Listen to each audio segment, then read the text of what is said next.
Այսօր գնալու ենք գաղտնիքների ետևից։ Եթե իմաստուն ես, կարող ես կարդալ, եթե տգետ ես, չես կարող կարդալ։ Հիշատակարանը թե Ձեռագիր Մատյանի, թե հնատիպ գրքի անձնագիրն է։ Ոսկի բառը իրեն գաղտնագրում էին արև բառի միջոցով։ Արծաթե լուսին բառի միջոցով, նաշադիրը արծիվ բառի միջոցով։ Ունենք ծածկագրության մի այլ տեսակ, որը արհեստագիտական է կոչվում։ Արհեստների գաղտնագրերն են, դրանք հիմնականում քիմիայում, ալքիմիայում, բուժկարաններում է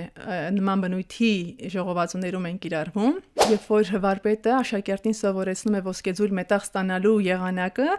եւ դրա հետ մեկտեղ նաեւ գրում է, որ սա փորձված մեթոդ է, ամեն մեկին չասես։ Այսինքն ընտրովի պիտի արվի, գաղտնիքը ընտրովի պիտի փոխանցվի։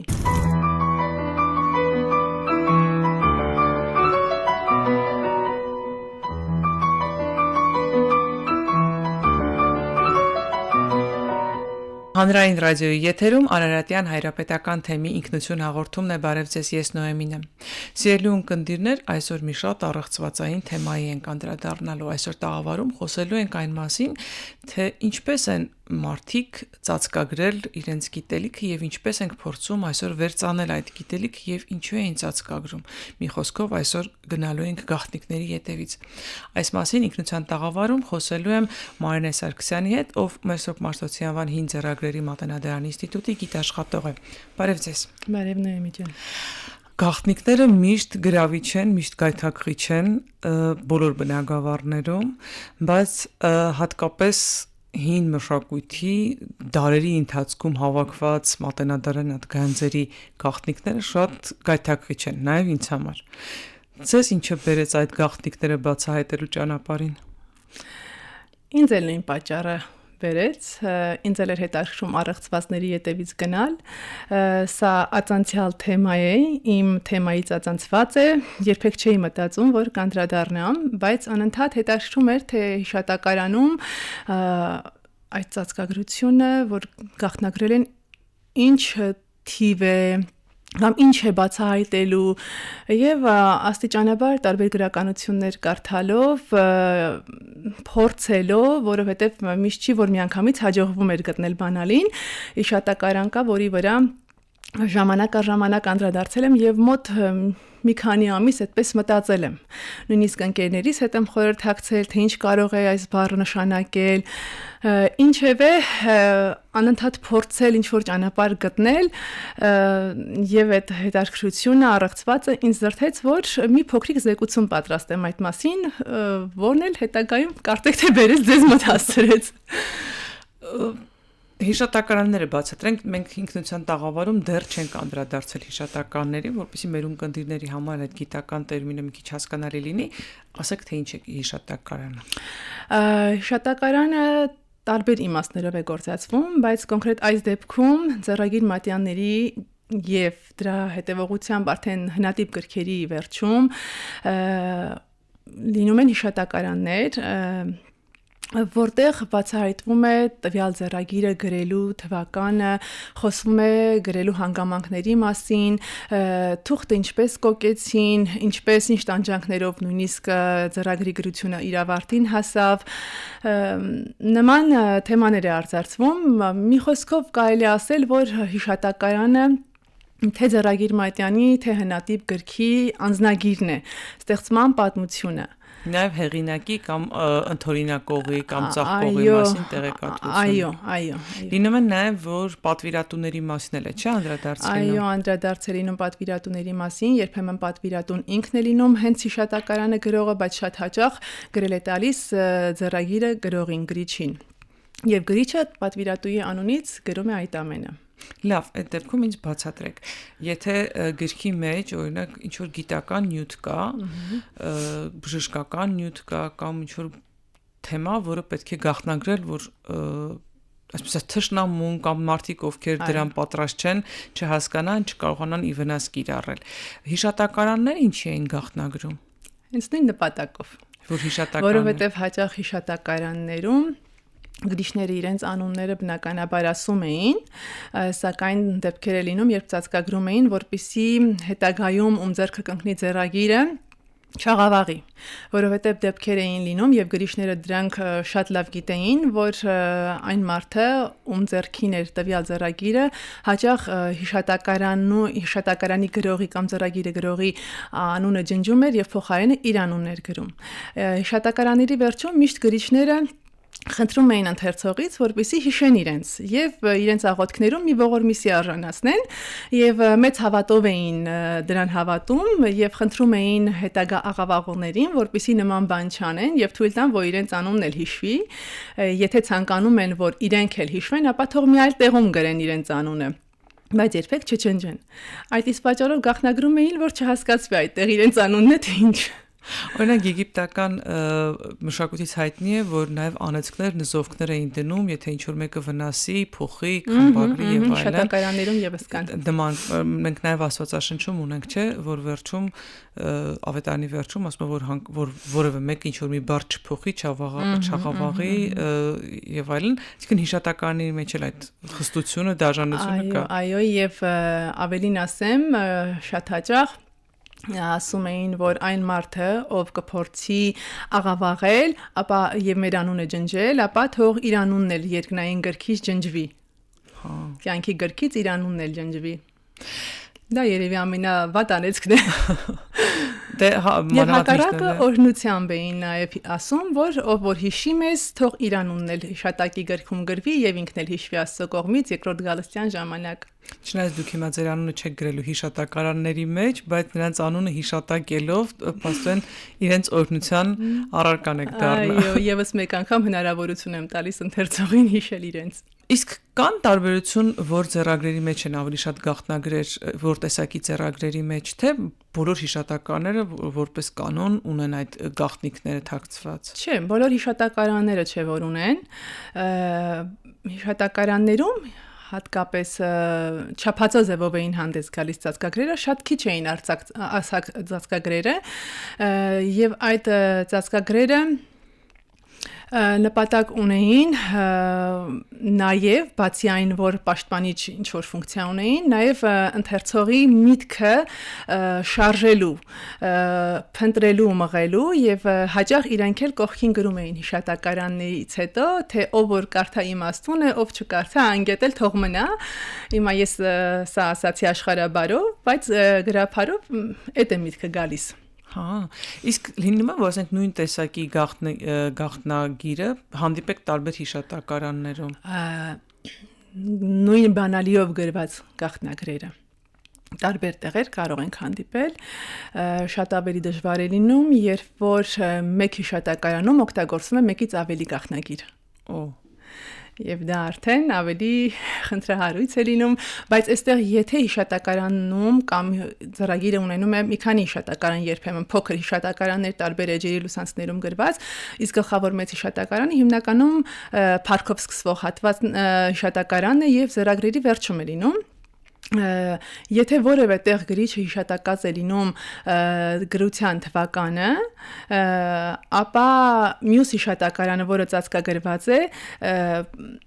օգնում է մեզ, որ ստույգ թվականը գտնենք, չէ՞ որ ծածկագրությունը բացելու համար տարբեր ձևերով ենք շարժվում։ Երբեմն ես ունեցել եմ տպագիր գրքում հիշատակարան, որ ես այլ կերպ եմ վերցանել, իսկ պատմաբանը Աբրահամյանը այլ կերպ է վերցանել։ Եվ քանի որ ես այլ տեղ ունեի նաև թվական, ինձ հաջողվեց ճիշտ վերցանությունը գտնել, իսկ Աշոտ Աբրահամյանը, քանի որ Ռաֆայել Իշխանյանն էր իրեն ուղարկել տպագիր գրքի այդ հատվածը, բայց չգիտեք ինչու վերջին տողը, որտեղ կա հիշատակարանի գրության թվականը, ավելի ճիշտ գրքի տպագրության արդեն այս պարագայում, չէր ուղարկել։ Միգուցե հասկանալու համար, թե ինչպես է արվում, ինչպես է բանալին դրա բացվում եւ համեմատելու գուցե ինքը արդեն բացել էր ինչ-որ կերպ, փորձում էր հասկանալ նույնն են ծրագրերը թե ոչ։ Բացի այդ, նաև մի այլ հիշատակարան էլ կար նույն տպագիր գրքում, որտեղ վերջում արդեն հստակ թվականով ասվում էր, որ թվականին է։ Բայց մեկ տարվա տարբերությամբ։ Այդ մասին ընթացքում, եթե կարելի կարող եմ կարդալ, որովհետև հիմա Ասում է զամուլ կնոջն որդվոց թվիկն ըմբռնյալ, ընդ երկտասն հոբելյանն հարյուրիվ կապյալ, եւ էշտասն սկույսն յուր թողցե մոռացյալ, եւ շուտ արկատարյալ ընտատիս քայլեցյալ, եւ պարզապես ՌՃԿԶ, որ մեր թվականով 1717 թվականն է, օգնյա Հիսուս։ Սա H14-ում գտնվող մի չափածո հիշատակարան է, նույն գրքում տպագիր կա նաև մեկ այլ հիշատակարան, որը արդեն գլխավոր հիշատակարանում է գտնվում, որ թվի գիրք է 1717 թվականի։ Ասում է արդ եզերացավ տպում ընգրքյույս ի թվականի 1000-րդի, 100-րդի, վեշտասաներորդի, կույս թիվերորդի։ Այս հատվածը եւ այս չափածոյի վերջին տողը, որտեղ թվականը կա, Ռաֆայել Իշխանյանը չի ուղարկել Աբ รา համյանին եւ արդյունքում այլ բան է ստացվել։ Աբ รา համյանը ստացել է 1678 թվական։ Այնինչ տպագրությունը եղել է 1717 թվականին, իսկ թե ինչու է սկզբում 17 թվական գրված, իսկ վերջում 18 թվական, դա էլ կարելի է բացատրել այսպես։ Առաջին թվականը սովորաբար Տիտղոսաթերթին էլ տպագրությունը սկսելու թիվն են գրում։ Սա էլ կարելի է համարել տպագրությունը, ոչ թե կարելի, այլ համարվում է տպագրությունը սկսելու տարեթիվը։ Իսկ վերջում արդեն 18 թիվը, որ տեսնում ենք, դա տպագրության ավարտի տարեթիվն է։ Հա։ Այդպիսի բաներ են լինում։ Բայց հիմա որ բացում եք այդ ամբողջը թվեր են ասում, ինչ որ բան է հիշատակում, ո՞նց եք վերցանում, ինչ էր դա նշանակում։ Հիմա փորձենք հենց այս կարդացածը վերցանել։ Ուրեմն զամուլ կնոջն որդվոց թվիկն ըմբռնյալ, այսինքն վերցրու ամուլ կնոջ որդիների թիվը, Աշոտ Աբրամյանը ամուլ կնոջ որդիների թիվը 7-ն է համարել։ Տրամաբանությունը ինձ համար ամեն դեպքում անհասկանալի էր, առավել եւս որ վերջում ինքը սխալ տարեթիվ էր ստացել։ Երկար մտածելուց, մտորելու, ժամանակ առ ժամանակ անդրադառնալուց հետո հասկացա, որ ամուլ կինը որդի չի ունենում, հետեւաբար պետք է որ 0 լինի։ Այնուհետև ընդ երկտասն հոբելյանն հարյուրիվ կապյալ բացատրվում է հետևյալ կերպ։ Հոբելյանը 50 թիվն է, երկտասնը 210-ն 20-ն է, իսկ հարյուրիվ կապյալ նշանակում է ավելացրու 100։ 20 անգամ 50 գումարած 100 ստանում ենք 1100։ Երրորդ տողի եւ վեշտասն սկույսն յուր թողցե մոռացյալ այդ տողը վեշտասնը 60-ն է, բայց նույն տրամաբանությամբ եւ երկտասնը եւ վեշտասնը այլ հիշատակարաններում կարող է 12 եւ 16 հաշվի առնվել նկատի ունենալ։ Սա ինձ համար ինչ որտեղ վիճելի տող է եւ ոչ միայն ինձ համար, ընկերներիս հետ քննարկման ժամանակ էլ հասկացանք, որ այս տողը կարելի է 3 կերպ անցալել։ Ինչ է նշանակում վեշտասն կույս թիվը թողցե մոռացյալ, կարող ենք հասկանալ, որ 60-ը կույս թիվը 7-ն է համարվում, 7-ը մոռացված է թողել, դու ավելացրու։ Կամ 67-ը մոռացել է 60-ը դրվել է 7-ը մոռացել է որ պիտի դնենք դա դու ավելացրու կամ 60-ից արդեն պիտի հանվի 7 սակայն երկու դեպքում էլ հիշատակարանը ճիշտ չենք ստանում թվականը հիշատակային թվականը սխալ ենք ստանում երբ որ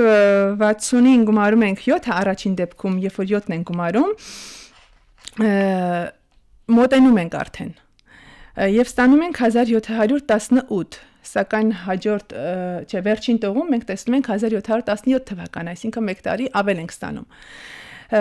Բայց մենք այստեղ ունենք նաև 1 տող, եւ շուտ արկատարյալ ընտատից քայլեցյալ, ինչ է նշանակում այս տողը ինձ համար էլ դեռևս առեղծված է, բայց այսօր առավոտյան երբ որ պահիտակ այդպես անդրադառնում էի նայում էի մտածեցի որ միգուցե առ կատարյալ ընտատից քայլեցյալ կատարյալ թիվը նախ նշեմ որ տարբեր թվային արժեք ունի մի դեպքում 1-ն է, մի դեպքում 10-ը, մի դեպքում 100-ը այս պարագայում կարծում եմ որ կատարյալ թիվը 1-ը պետք է լինի այսինքն տատիկը ծերացել էր քայլել չէր կարողանում եւ այդ 1-ը այսինքն ձեռնափայտը գալիս է օգնության ես այդպես եմ մտածում չգիտեմ որքանով ճիշտ այստեղ առ կատարյալը Կարելի հասկանալ, ես նախապես մտածում էի, որ պետք է գումարեմ, բայց առ նաև վերցրու իմաստով, այսինքն այդ մեկը վերցրու քո ստացած թվից։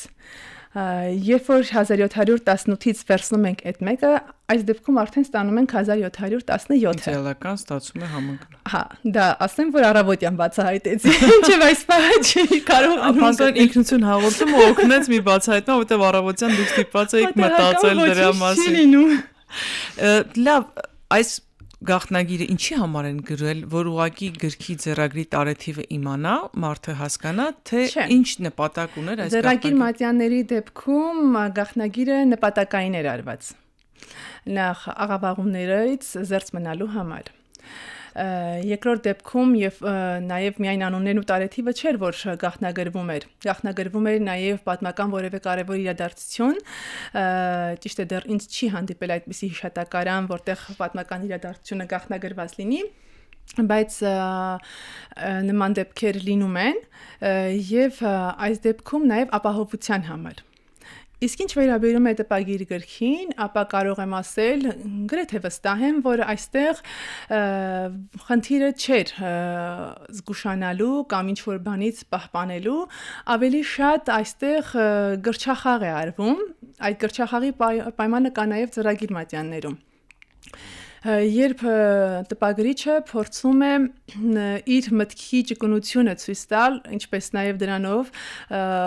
ընթերցողի մտքի ճկունությունն է ուզում երևի հասկանալ, այսինքն եթե ինչպես ձեռագրերում է նշում, եթե իմաստուն ես կարող ես կարդալ, եթե տգետ ես չես կարող կարդալ։ Ես մտածում եմ ուղղակի, որ օրինակ չգիտեմ բժշկական ձեռագրերի կամ գրքերի մեջ պիտի գաղտնագրվեր ինչ-որ մի բան, որ չհասկանային ինչպես թույնը դեղ սարքել կամ ինչպես վնասել եւ ինչպես Ուրեմն բացի այն, որ հիշատակարաններն են ծածկագրվում, նաև ունենք ծածկագրության մի այլ տեսակ, որը արհեստագիտական է կոչվում։ Արհեստների գաղտնագրերն են, դրանք հիմնականում քիմիայում, ալքիմիայում, բուժկարաններում է նման բնույթի ժողովածուներում են կիրառվում։ Եվ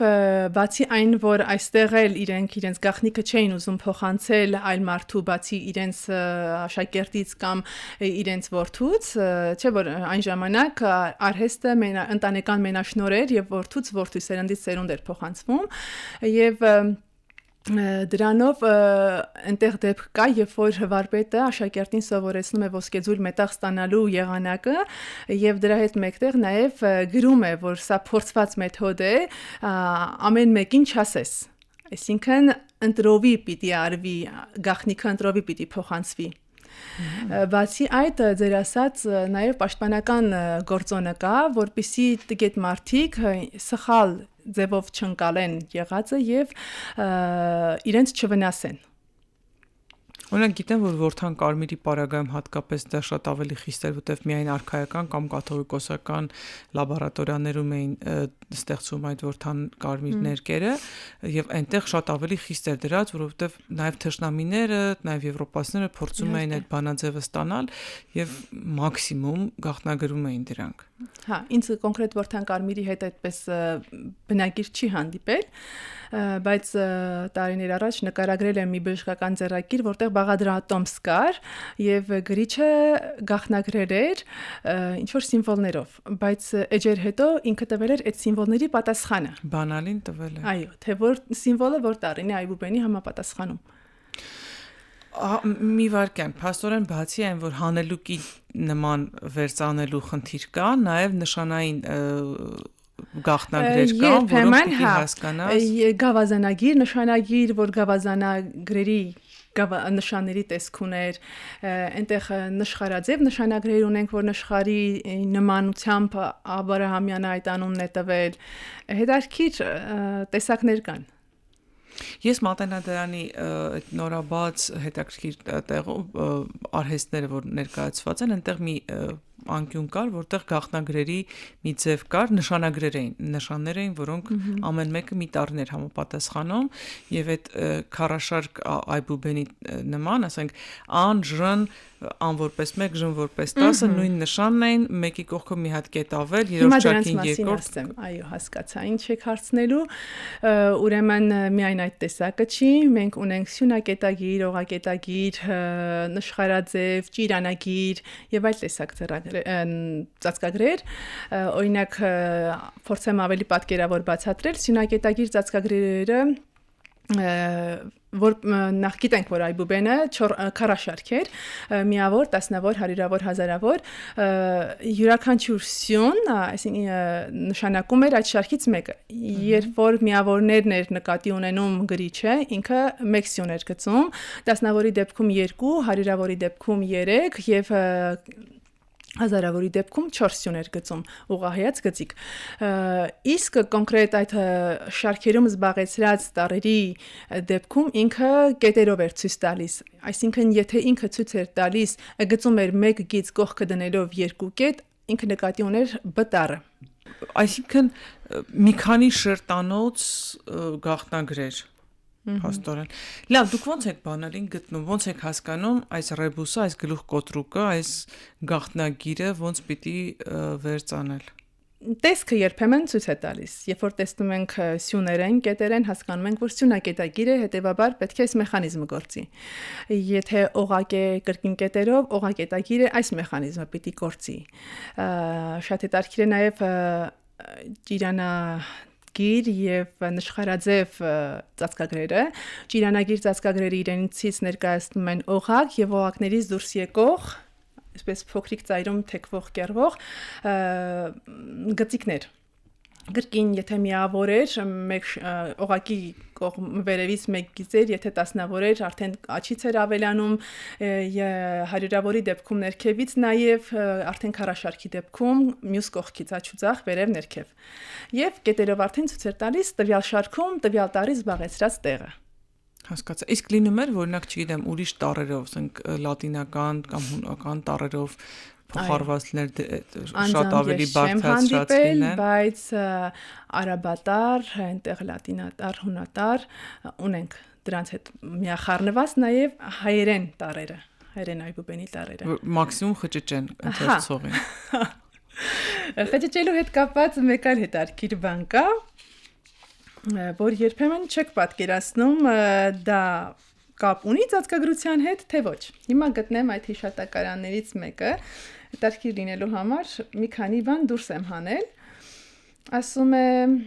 նման հիշատակարանները ծածկագրերը կոչվում են թվագումար, ասում է ի թվականից հայոց մեծի շող բառս նշան քեզ հայտնեցի, կենս պատվով իբաց դիցի, այբն ընդնամին բարձյալիցի։ Ինչ կհասկանաք։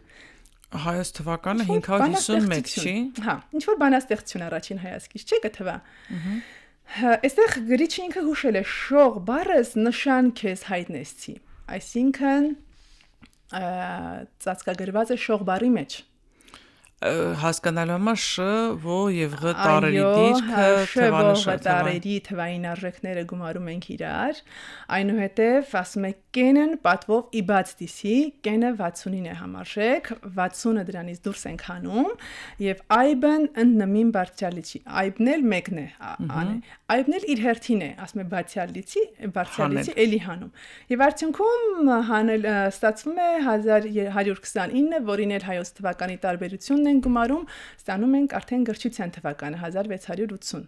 Նման մի հիշատակարան էլ կա Ամիր Դովլատ Ամյասյացու անգիտած անպետում նույն կերպ ցույց է տալիս բժշկարանը գրելու եւ ավարտելու տարեթիվը։ Բժշկարանը գրելու տարեթիվը գաղտնագրելու հիմա մեզ երևի չենք հասկանում։ Ինքը գրչախաղ է արել։ Հա, ուղղակի ցույց տալու համար։ Այո, որովհետեւ վերջում ինքը եւ իր անունն է ասում, եւ իր ծագումն է ասում։ Ամասացին։ Այո, այստեղ ասում է 4 տարի տիվ եւ գիշեր աշխատեցա, բազոն օրինակած արարիսա, ես բժիշկ Ամիր Դովլաթս, հայրս Եղիա, որ ծնյալ եմ ի քաղաքն Ամասիա, հայոց թվին լմնա։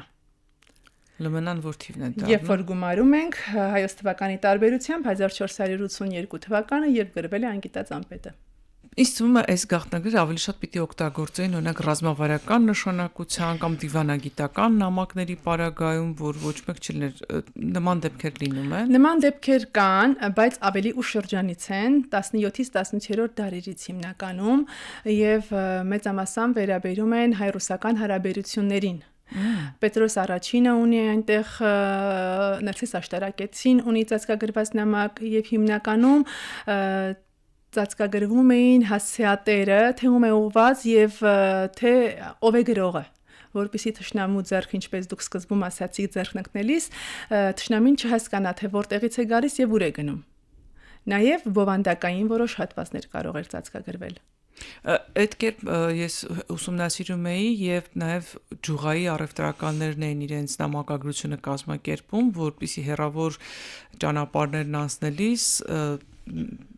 բերը նամակը տանողները հստակ այդ ծածկագրերով կարողանային ճիշտ տանել եւ ոչ մեկ գլխի չընկներ թե ինչպես է դա ճիշտ կազմակերպում եւ շատ կարճ ժամանակահատվածում իսկ անհրաժեշտ կարևոր փաստաթղթերի ինֆորմացիան հասցնում էին։ Փաստորեն դա շատ լուրջ ու մեծ արվեստ է, որին տիրապետելու համար երևի նաև պետք է սովորել։ Հիմնականում տոմարագիտական եւ մաթեմատիկական մեծ ունակություններ էր պահանջվում։ Եվ նման ծածկագրեր գրողները հիմնականում այդ կարգի մարդիկ էին։ Այսինքն մարդիկ կային, որ հատուկ ծածկագրեր էին նաև ստեղծում։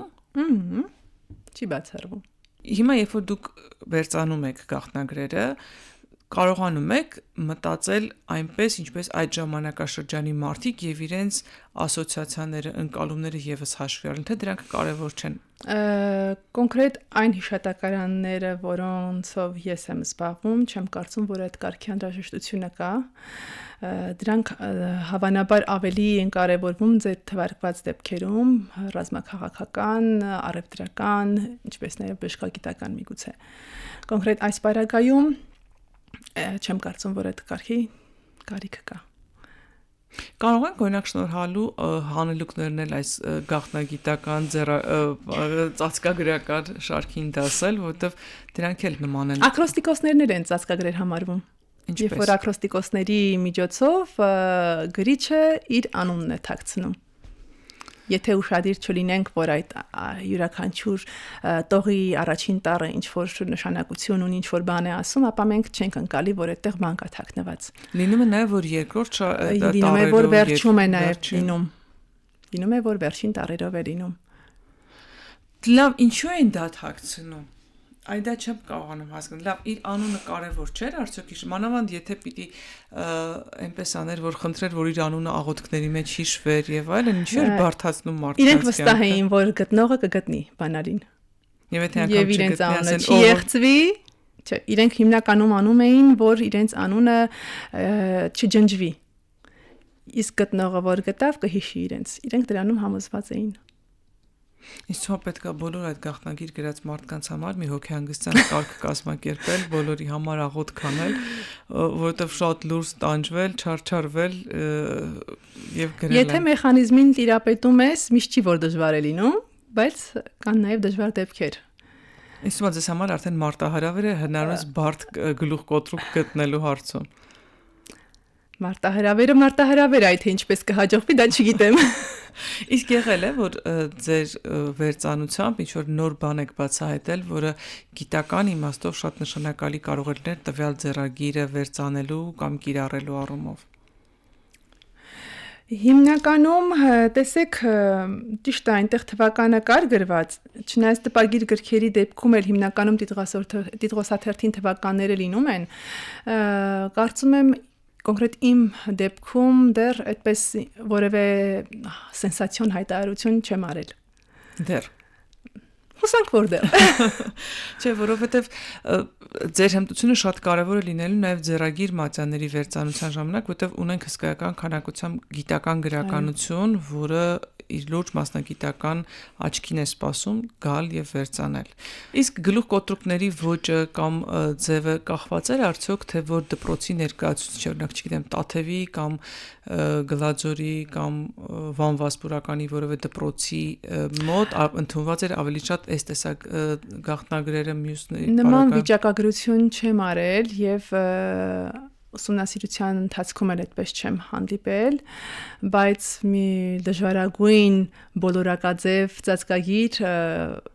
ես Աբրահամյանի գրքում հանդիպեցի, որ Գրիգոր Տաթևացուն էր վերագրվում, բայց վերջում ինքը եկավ այն եզրակացության, որ Գրիգոր անունով մեկ այլ ուսանող է գրել Տաթևացուն ժամանակակից։ Նա գիտեք ինչպես էր։ Սյուների էր բաժանված եւ տողերի յուրաքանչյուր վանդակ, այսպես պայմանական ասեմ, գրված էր ինչ որ տար եւ այդ տարերը երբ որ ինչպես կարդում ենք եւ հորիզոնական եւ ուղղահայաց եւ շրջանաձև, չգիտեմ, որևէ կապակից խոսք չի լինում կազմել։ Աբրահամյանը ամեն դեպքում երկար, ինչպես ինքն է ասում, չարչարվելուց հետո բանալին գտել է ինձ համար եւ նույնը բարդ է։ Դա բարդ է, դեռ դրան չեմ հասել, թե հետո կհասնեմ, չգիտեմ։ Չէ, հաստատ կհասնեք, որովհետև այն ինչ որ դուք անում եք, ինձ համար մութ աշխարհ է, ինձ համար հաստատ դժվար կլինի կարդալ այդ տեքստը, հասկանալ, նույնիսկ եթե հաշվենք, որ ես իդեալական գրաբար իմանամ, նույնիսկ այդ պարագայում, որովհետև ուղեղի մարզում, մտքի մարզում է եւ այլն, էլի։ Նույնիսկ մեր պարագայում է դա դժվար, ինչպես տեսակ առբառի հետ կապված, երբեմն նույն բառը մի քանի նույնիսկ հակադիր իմաստներով կարելի է ընկալել։ Այդ խնդիրը կա։ Այդ խնդիրը իսկապես լրջագույն կա ու կարծում եմ իսկ հնարավոր է նույն այդ ծածկագրերի մոդելը ժամանակակից կյանքում օգտագործել նոր գրքերը նույն կերպ գաղտնագրել մարդկաց միտքը մարզելու համար վարժություններ ստեղծել ցավոք սրտի հիմա տպագիր գրքերը չունեն հիշատակարան տեսեք հնատիպ գրքերը ունեն հիշատակարան եւ դրանց եւս մեկ անգամ անդրադառնալու այլ տեսանկյունից ուսումնասիրելու առիթ լինում է Երբեմն ինձ հարց եմ տալիս, ինչ է տալիս այսօրվա տպագիր գիրքը բացի բուն նյութից ուսումնասիրության արվեստի տեսանկյունից որևէ արժեք ներկայացնելու է հետագա դարերում։ Եվ իրոք ցանկալի կլիներ, որ այսօր էլ տպագիր գիրքը ունենար հիշատակարան։ Հիշատակարան չունի, բայց նախաբան ենք ունենում, չէ՞։ Նախաբան ունենում ենք, բայց նախաբանը ավելի շատ մեթոդաբանության նաև գրքի բովանդակության մասին է։ Իսկ այն ժամանակ եւ առաջաբաներում եւ վերջաբաններում լինում էր դեպքեր, որ գիրքը հիշատակարան չէր ունենում եւ հիշատակարանային այդ ամբողջ տվյալները ասվում էր եւ առաջաբանում եւ վերջաբանում։ Իսկ հիմա առաջաբանը եւ վերջաբանը այդ գործառույթը չունի։ Ինչ այդ ժամանակ էր, որը գրեթե հիշատակարանին հավասար արժեք ուներ։ Իսկ ուրիշ արհեստներում օգտագործել են գաղտնագրեր, ծածկագրեր, չգիտեմ, ասենք ինչ որ զարդի վրա գաղտնագրած լինեին կամ նշաններով։ Գիտեմ, որ ներկայում զարդեր կան, որոնք ժայռապատկերների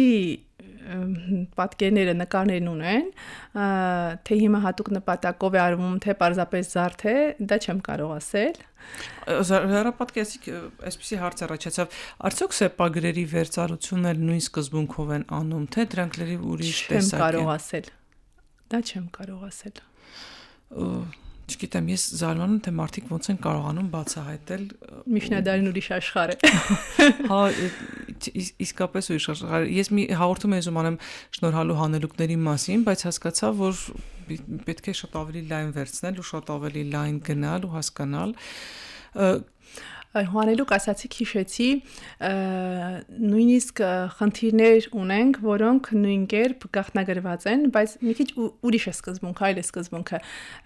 Մենք կհիշեք հավանաբար փոքր ժամանակ ծտի լեզու, այսպես ճնճղուկի լեզու։ Եվ խոսելն էլ գիտեք ոնց է, չէ՞։ Ամեն բանկից հետո ամեն տարից հետո մենք գ էինք ավելացնում։ Հիմա նույն տրամաբանությամբ, ահա, նայած որտեղ ոնց։ Նույն տրամաբանությամբ խնդիր է տրված եւ ամեն տարից հետո ատ է ավելացված։ Եթե չհասկանաս, թե ինչ սկզբունքով է, բնականաբար չես հասկանա նաև միտքը եւ նաև խնդրի լուծումն է այդպես տրված։ Բոլոր ձեռագրեր ունեն այդ գաղտնագրված սկզբունքը, թե շատ։ Չէ, բոլորը չէ։ Շատ ունենք ձեռագրեր, որ գաղտնագրված, ինչ որ թեկուզ մեկ անուն ունեն, այնպես չի, որ ամբողջությամբ են գաղտնագրվում, չէ, անուն է, ինչ որ տարեթիվ, ինչ որ դեպք, բայց բոլորը չեն, չէ։ Հիշատ կներեք, քանի հիշեցի բժշկական ժողովածուներում եւ քիմիական այնտեղ կար, որ ոսկի բառը իրեն գաղտնագրում էին արև բառի միջոցով։ արծաթե լուսին բառի միջոցով, նաշադիրը արծիվ բառի միջոցով, նման սիմվոլներ իրենք ստեղծել էին։ Այդ ալքիմիայի բնագավառ մտանք Ահա, պարզապես աչքովս ընկերեր, այս պահին հիշեցի, ասացի ասեմ, որ պատկերացումն ավելի լավ կազմվի։ Հետաքրքիր լինի մի օր ուսումնասիրել, օրինակ եվրոպական հեղինակների մոտ էլ նույն սկզբունքները կան կամ նույն բանալիներով հնարավոր կլինի իրենց մոտ էլ վերցանել նույն, չգիտեմ, ալքիմիական գրականությունը, որովհետև օրինակ արևը լուսինը պիտի որ եվրոպացիների մոտ էլ ոսկի եւ արծաթ նշանակեր, օրինակ։ Դա չեմ կարող ասել, բայց երբ որ Աբ รา համյանի գիրքը կարդում էի ժամանակին, այնտեղ ինքը երբեմն զուգահեռներ էր անցկացնում, որ այս ծածկագրի տեսակը կա, ենթադրենք, սլավոնական այսինչ աղբյուրներում, այսինքն միայն հայկական աղբյուրներում չի, որ գործածված են, եւ սլավոնական, եւ հունական, եւ արաբական, նրանք էլ ունեն նման ծածկագրեր։ Այսինքն դա նշանակում է ուղղակի երկու տարբեր տեղերում նույն սկզբունքն է ինքնաբուխ, թե ճանաչել են իրար, ազդեցություն են ունեցել։ Նաև ազդեցություն ինչ որտեղ եղել է։ Գուցե եւ եղել է։ Այլապես համընկնումներ չեմ կարծում, որ լիներ էլի։ Իսկ դուք ինքներդ ստեղծել եք գաղտնագրեր։ Չէ, չեմ ստեղծել, բայց անցյալ տարի երբ որ զեկուցումն էի կարդում, մեր փոխտնօրենը Վահե Թորոսյանը շատ ջերմ ժպիտով ասաց խորհուրդ կտամ այսօրվա գիտաժողով զեկուցում գիտաժողովի օրը ծածկագրությամբ արտահայտել Ստացվեց։ Չեմ փորձել։ Ժամանակակից ծածկագրությունն էլ իհարկե այդ սմայլիկներով, էմոջիներով գրառությունն է, ռեբուսների։ Կարելի է զուգահեռներ տանել, բայց դե հիմիկվա մեր էմոջիներով գրառությունը շատ հեռու կլինի այն բարդության եւ այն գեղեցկության առաջ, որ միջնադարում մարդիկ իրենց միտքը մարզում եւ խորհուրդային տալիս ուրիշներին մարզել։ Եվ միշտ չի, որ այդ էմոջին արտահայտում է այն, ինչը դու ես ուզում ասել, հաճախ գուցե եւ հակառակ պատկերը ստացվի։ Մենք հիշում ենք, որ ռեբուսներ էինք լուծում դպրոցում, այնտեղ ստորակետով կամ ինչ որ բանով բառի վերջին տառը հանելու, ավելացնելու sense նման բաներ էլ կան այդտեղ, թե օրինակ խազեր կամ ինչ որ կետադրական նշաններ եւս օգտագործվում են։ Խազեր չեմ հանդիպել։ Կետադրական նշանները որպես այդպիսին կետերն են, երբեմն գծերն ու ստորակետը։ Որոնք միտքն են կրճատում, թե օրինակ ինչ որ բառի վերջին տառ ավելացնեն, շատացնեն։ Ինչ որ մի բան փոխարինվում է մի այլ բանով։ Ասացիք արև, լուսին եւ այլ, ուրիշ ինչով են փոխարինել։ Հոբելյանը ասացիք, որ 50-ի փոխարեն օգտագործել։ Հոբելյանը 50-ի փոխարեն են օգտագործել այնտեղ։ Օլիմպիադը 4 թվականի փոխարեն օգտագործել 4 թիվը նկատի ունենալով դա կարծում եմ օլիմպիական խաղերի հետ կապված ինչ որ սիմվոլիկ 4 տարին մեկ տեղի ունենալու այդ արդյունքում են հանգել որ սիմվոլիկ բարձրեն 4 թիվը ենթադրում եմ Աբրահամյանը այդ մասին խոսում է բայց ինքը ասում է որ ես չեմ կարծում որ կապ ունի այդ թվականի թվային արժեքը օլիմպիական այդ խաղերի 4 տարին մեկ կրկնվելու հետ։ Բայց ինչ որ սկզբունք պիտի ունենան, չէ՞ որ ընթերցողն էլ հասկանա։ Կարծում եմ, որ պիտի ունենան։ Օրինակ ոչխարների թիվ կա այնտեղ, դա 100-ն է։ Աստվածաշնչում մոլորյալ ոչխարի այդ առակը կհիշեք, երբ որ մեկը կորչում է 99-ին թողած գնում է մեկի ետևից։ Դա այդ դրամաբանությամբ այնտեղ երկտին երկու թվային արժեքն ունի Ինչա։ Երկտի։ Այդ ինչ են։ Երկուս է նշանակում, բայց ինձ համար դեռ գաղտնիք է, թե այդ բառի հիմքում ինչն է ընկած, որ համարժեք թվականը այս թիվն է։ Մեծ մասը դա դեռ բացահայտված չի։ Դուք ասեք նաև Ռիփսիմյանց թիվը։ Այո, Ռիփսիմյանց թիվը տրամաբանությունը չգիտեմ 70 է ընդունվում, թագուհիների թիվ կա, որը 69 է համարժեք։ 60։ Այո, Թրիթակը 1000-ին է համարժեք։ Կատարյալ թիվը, ինչպես ասացի, տարբեր թվային արժեքներ ունի, մի դեպքում 1, մի դեպքում 50, մի դեպքում 110։ Լինում են դեպքեր, երբ հայտնի մարդկանց անուններին ինչ որ թիվ է վերագրվում, ինչպես օրինակ Արիստոտելի թիվը 10 է համարվում, ելնելով Արիստոտելի 10 ստորոգությունների թվից, կամ Պորֆյուրինը 5-ն է, Պորֆյուրի ձայնիկը 5-ն է, այնտեղ ասում է 5 ձայն է Պորֆյուրի ձայնիկը։ Իսկ հայ մեծեր կան, որոնց անունները գաղտնագրվում են։ Չեմ հանդիպել, կարծում եմ, չէ, հիմնականում ինձ թվում է այլ աղբյուրներից եկող բաներ են։ Ես ձեռագրերում էլ փորձեցի փնտրել ակունքը, թե ինչու այս անվարին համարժեք է այս թիվը, դեռ չի հաջողվել գտնել։ Ասենք լուսավորչի հետ կապված լիներ, Լուսավորչի հետ կապված 312 թիվն է ընդունվում, երբ որ ընդունվեց Ռոմում պետական կրոն քրիստոնեությունը, դա է ընդունվում։ Այնտեղ օրինակ Հռոմի հիմնադրման թվականը, Հռոմի հիմնադրման թվի հետ է ասոցացվում, կամ Սելևկյանների թիվը, դա շատ քիչ է օգտագործվում, Սելևկյանների թագավորության հիմնավորման հետ է կան որևէ պատմական կարևոր կամ որևէ նշանակալից արքայի տարեթիվը հաշվի առնելով այդպես ծածկագրել են։ Հետաքրքիր կներ իրականում կորցրած չլինեին արքայական դիվանները եւ այդ նամակագրությունները գտնեինք վաղ միջնադարից սկսած, հետաքրքիր կներ, հա, իսկապես դիվանագիտական առումով հետաքրքիր կներ, չգիտեմ, նույն պարսից շահերի կամ արաբական խալիֆաների կամ մի իշխանը մյուս իշխանին նամակ գրածելներ եւ ինչպես էր դա գաղտնագրելու եւ այդ արվեստը հետաքրքիր կլիներ բացահայտել։ Դա մի այլ ուղղություն է, մի այլ արվեստ է, ինչպես դուք ասացիք, իրոք հետաքրքիր կլիներ։ Մի քիչ նախանձում եմ ձեզ, որովհետև այդ անընդհատ այդ գաղտնիքը բացահայտելու մեջ լինել, անընդհատ տենց տոնուսի մեջ է, չէ՞, պահում ձեզ եւ ահա, միշտ այսպես պատրաստ վիճակում փորձել ինչ-որ բան գտնել, ինչ-որ նույնիսկ եթե ինչ-որ բան գտել ես այլ տեսանկյունից նայել, գուցե սխալ ճանապարհի վրա ես, եթե չի ստացվել հատկապես այդ դեպքում, ինչպես այսօր առավոտյան։ Իսկ լինում է օրինակ վիմագրերից ինչ-որ բաներ հուշեն ձեռագրերի այդ գաղտնագրերը վերծանելուն։ Վիմագրերում էլ են հանդիպում ծածկագրեր, սկզբունքը կարծում եմ հիմնականում նույնն է։ Կցագիր լինելու կամ համառոտագրելու կամ բանի սկզբունքները նաև ձեռագրերում Երևան ձեռագրերում ընդօրինակված լինեն։ Նկատի ունեք, որ արձանագրությունը նույն կերպ ընդօրինակված լինի նաև ձեռագիրմատյաններում։ Չէ, սկզբունքը օրինակ ոնց որ վիմագրերի ժամանակ են կարճ գրում կամ կցագիր գրում կամ համառոտում, նույն կերպ էլ այդպես գաղտնագրված լինի ձեռագրերի մեջ։ Հա, կան։ Կապ ունեն ձեռագիր, վիմագիր արձանագրություններն իրար հետ կապ ունեն։ Եթե մենք նույն ծածկագիրը նախ թարգմանենք կամ վերծանենք աշխարհաբարի, հետո դա փորձենք հասկանալ, կկորցնենք բանալին։ Այսպես թե այնպես մենք պետք է գրաբար աշխարհաբար այդ կապի մեջ միշտ լինենք։ Այնտեղ միտքը ոնց որ միշտ վերծանելու եւ աշխարհաբարի վերածելու զուգահեռներով ենք գնում հասնում։ Միտքը հասկանալու համար, բայց գաղտնագիրը բացելու համար միևնույն է պիտի գրաբարով դա անել։ Այսպես թե այնպես տեքստը գրաբար է, մենք պիտի արդեն մտածենք, թե ինչ է ուզում այս բառի տակ, ինչ է թաքնված, ինչ է ուզում ասել։ Դա ինքնըստինքյան արդեն մեր աշխարհաբարյան մտածողությամբ ենք մտածում, նոր գալ արդեն եզրակացության եզրահանգման։ Ես հուսամ, որ նոր բացահայտումների մասին առաջիկայում դուք ելի կգաք եւ ձեզ մաղթում եմ, որ իսկապես աշխարհացունց նոր բացահայտումներ անեք, որոնք նորովի կօգնեն մեզ հասկանալ մեր նախնիներին, նորովի հասկանալ եւ վերծանել եւ ձեռագիր եւ տպագիր մեր գանձերը։ Ձեզ մտքի սրություն եւ համբերություն եմ մաղթում եւ ամեն քայլափոխի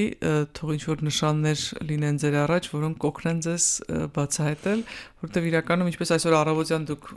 հաղորդմանը պատրաստվելուց ինչ-որ մի բան եք գտել, կարող է փողոցում քայլելուց էլ մեկի բարևից ինչ-որ մի հետաքրքիր գաղտնագիր լինի։